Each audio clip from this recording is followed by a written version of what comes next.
Okay, Linda again, part two. I've done 1 and 2 before, so we're doing with some new stuff. So we know the microwave bowl cozies are great for cozies, so bowls. So I've got my smaller guys here. These two here, this is a 10.5, this is the 10, this is a 10.5. You can do it with a binding around here. If you do binding and turn it into a pot holder, basically, this is the same cozy, but this needs to be where you cut your own binding. This binding that you buy packaged is not 100% cotton batting, but this makes a really great pot holder. After all, this is really a pot holder for the microwave bowl. So you can put binding on there if you want to do that. So 12.5 to 15.5. So they're great for bowls, just holding bowls, soups and ice cream and those kinds of things. I talked about the handle before. There's your double handle. There's a single handle. We're putting that handle inside. We would have already stitched this together, so I'd be looking at right sides out with that batting inside, and then we'd sew that again, leaving ourselves an opening and turning. The handle really allows you to do a variety of sizes and shapes, so not just your typical bowls, but Pyrexes and the rectangles and those kinds of things.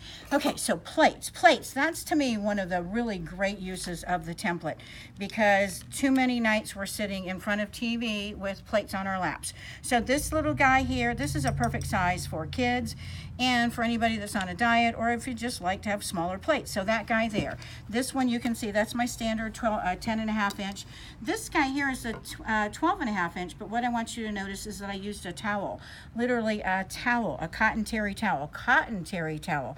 You can't tell because I did beef it up with some batting, but behind here it's got that cotton, you know, like a towel that you would dry off. This one would not be made for the microwave bowl, for the microwave, if you decided to do a binding that is pre-packaged. But if you make your own binding and you've used 100% cotton thread on the back, you're going to be able to sew along these two, sew these together first, and then add your binding on there. You can, of course, sew these right sides together, turn them, leave yourself an opening, but I love the idea of having a binding along here. You can see here how it's kind of a treat. I would love to have some clear plates. I think that would be really cool. I'd love to do a Happy Mother's Day or Valentine's Day or some holiday there. So they make great plate cozies. This is my broken plate that I take to shows, but it doesn't break, not totally, but imagine this being a nice plate. You go to a Christmas cookie exchange. So now I've got this plate with this, and this has the cotton. This is a towel, a tea towel. These guys are tea towels. Let me plop this over. You can get these on sale all throughout the year, but especially after holidays.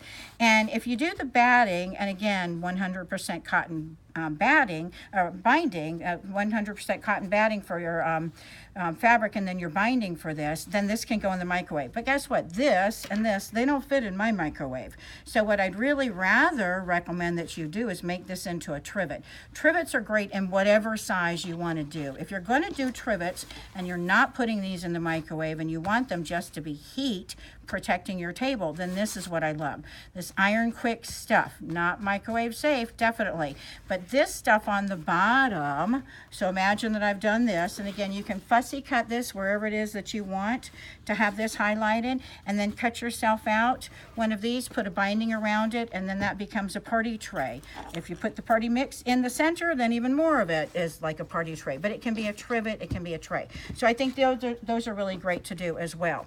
So you notice what I've done here, this is a little bit bigger. So remember that, because we're going to come back to that in a minute, and I want to show you how to do the odd sizes. So potato bags. I showed you the potato bag in one of my earlier videos, and I used this fabric, but of course I love doing real stuff that you would really do. So corn here, and then I've got the potatoes here.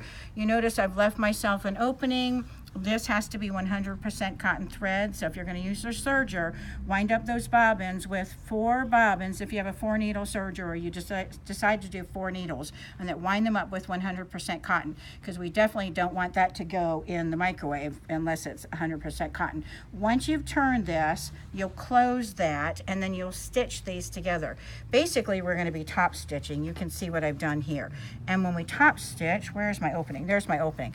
Give yourself enough opening so you can get the corn, the potatoes, the veggies, whatever, and the tortillas. With a tortilla, roll it up in your hand, put it in here, and then unroll it inside of here.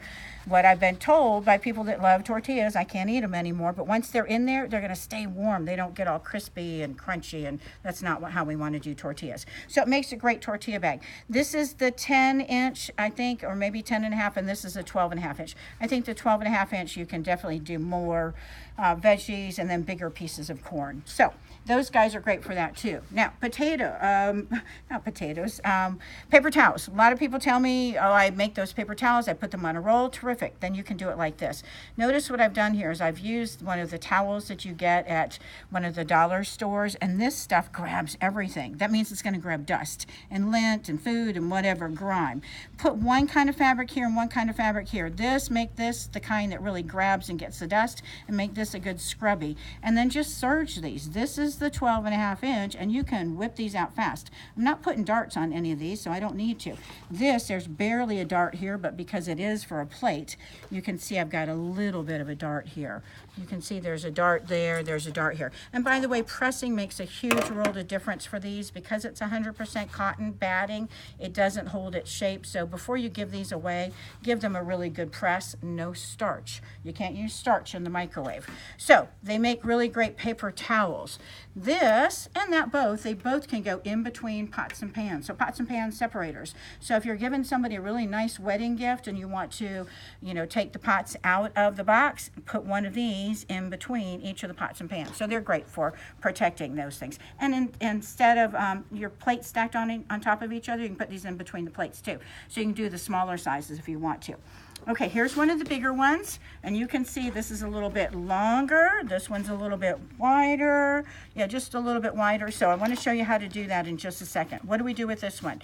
Well, first you're going to have the coffee going in the right direction, so it should say coffee going this way rather than this way. But this goes under my coffee pot. Why? I have one of those square ones that I used forever, and when I pull it out and push it back, the corners there catch on all the other stuff, and it knocks over all the creams and the sugars and all of that stuff that I like to put in the coffee. So the rounded corner makes it a little bit easier. But I want to show you how to do those corners with the template and make it a little bit bigger than the template is itself, or make it a little bit smaller. This is a mug rug. I'm going to use the mug rug just to show you. Do you see this guy here? This is a 6.5-inch, and that's not 6.5-inch. So I want to show you how we can do this. We basically want to change the size of this, but I still want to take advantage of the rounded corners. So I'm going to cut myself the length that I want it to be. So figure out if it's a mug rug or if it's going to go under your pots and pans or whatever. And then cut. And we're not going to worry about squaring off here or squaring off here. I'm basically folding, and then I have a piece of batting, and I've used a thinner weight batting for this only because I'm going to be cutting all the layers at once. When I place this on, I'm looking along here and seeing here's where my fabric edge is, so I don't want to cut over here, and there's where that fabric is, but I want to take advantage of as much as possible. I'm going to get this, and I'm going to cut. And I basically, notice here, right here, do you see how this is not straight? So you've got a couple options. You can move this down here where it is straight and just make that a little bit narrower, or you can just start cutting. I'm going to cut and go backwards. Notice what I did there. I basically just gave myself a straight edge there. So I want to cut, and I'm going to cut, and I move the template as I go. I'm going to go ahead and do a rough cut. Notice what I've done here. It's just a rough cut. Why? This is a whole lot of weight, even though this batting isn't the 8-ounce. So I'm not worrying yet right now about getting right along that edge. Now I'm going to go back and I can clean up. The cool thing about the template is that it doesn't have to be exact because we're at the sewing machine and we're going to be sewing along those edges. But do you see how easy it is for me to clean up all of this mess? Now what I did was I just did that one piece of fabric, and I'm going to cut here. I did the one piece of fabric, and again, do you see it's still kind of rugged and raggedy there? I don't care because that's not going to be showing. That's going to be taken up in that seam allowance. So I've got my piece. This is going to be the front, and I've got this piece for the back. I'm not cutting the back. I'm placing this right on top. And notice I've got right sides together, I've got my batting, and what do? Pin, pin, pin, and I go to the sewing machine.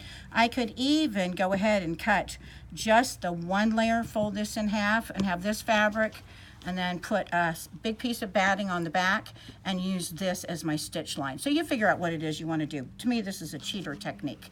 So imagine that I have a bigger piece of batting along there, and I'm just basically going to stitch. Leave yourself an opening for you to turn, and don't leave that opening right at the top. Notice where I did it here. It's basically where your eyes are. Put the opening where you're using it to turn there or over here, so nobody's really paying attention to that. But it's a great little mug rug too. That same concept is done here. So you're cutting. Here's a placemat. I've got 2 pieces of fabric. I'm basically folding in half. I would take my 12.5-inch template and just basically round off those corners, round off the corners. Then I'd put a piece of batting that was just a rectangle on the back side. Same thing with this, except this was already pre-quilted, so I didn't have to do anything except add the binding once I rounded off those corners. Okay, this is the last thing I want to show you, and I think that's it. So, Timtex Peltex, I mentioned it earlier, and if you've watched any of my videos, that's what this is. Imagine these guys here as a plate cozy. Let me grab this one with Timtex Peltex. Not microwave safe, but it's a little bowl. It's a little bowl. It's a little bowl. This is stiff. You can see how it always comes back and grabs your shape. You just want to make sure that you don't get the kind that leaves creases when you press. Okay, I think I've shown you everything I wanted to show you. 2 videos down. Hopefully you've gotten lots of answers to questions that you've had. And if you haven't seen the microwave bowl cozies, winterdesigns.com, go to my website. I'll have some new bundles for you so you can buy them in different sizes combined. Also, I sell the batting and the 100% cotton thread too, if you have a hard time finding that. Thanks for watching. Hopefully you got some good ideas and you got some inspiration. You're ready to get cozy.